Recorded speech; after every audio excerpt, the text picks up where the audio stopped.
Hi friends, good afternoon అండి. Mutton fry ఎలా చేయాలో ఈ వీడియోలో మీకు ఎక్స్ప్లెయిన్ చేస్తున్నాను. ముందుగా మటన్ బాగా క్లీన్ చేసుకొని పసుపు వేసుకొని ఉడకబెట్టి పక్కన పెట్టుకోవాలండి. తర్వాత టమోటాలు, 2 పచ్చిమిరపకాయలు, అల్లం వెల్లుల్లి పేస్టు, ఆనియన్స్ కట్ చేసి పెట్టుకోవాలి. ఆ తర్వాత కడాయి పెట్టుకొని అందులో ఆయిల్ వేసుకొని పట్టా లవంగాలు, అలాగే 2 పచ్చిమిరపకాయలు, ఆ తర్వాత కట్ చేసుకున్న ఆనియన్స్ బాగా బ్రౌన్గా వచ్చేదిగా వేయించుకొని ఆ తర్వాత అల్లం వెల్లుల్లి పేస్ట్ వేసుకోవాలి. ఆ తర్వాత టమాటాలు కట్ చేసుకున్నాం కదా, అవి కూడా వేసుకున్న తర్వాత మనం ఈ మటన్ వాటర్ ఉన్నాయి కదా, మటన్ తోటి వేసేసుకొని ఇందులో ఆ తర్వాత కారము, తర్వాత ధనియాల పొడి, అలాగే సాల్టు, ఆ తర్వాత నెక్స్ట్ గరం మసాలా, తర్వాత పెప్పర్ పౌడర్ ఉంటుంది కదా, ఆ పెప్పర్ పౌడర్ని కూడా ఇందులోనే ఎక్కువగా వేసుకోవాలండి, ఫ్రై కదా.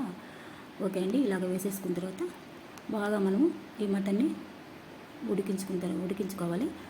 బాగా ఫ్రై అయ్యే వరకు ఉడికించుకోవాలండి. చూడండి, ఇప్పుడు మనకి మటన్ ఫ్రై అయితే రెడీ అయిపోయిందండి. ఓకే అండి, మీకు ఈ వీడియో నచ్చినట్లయితే లైక్ చేయండి, అలాగే సబ్స్క్రైబ్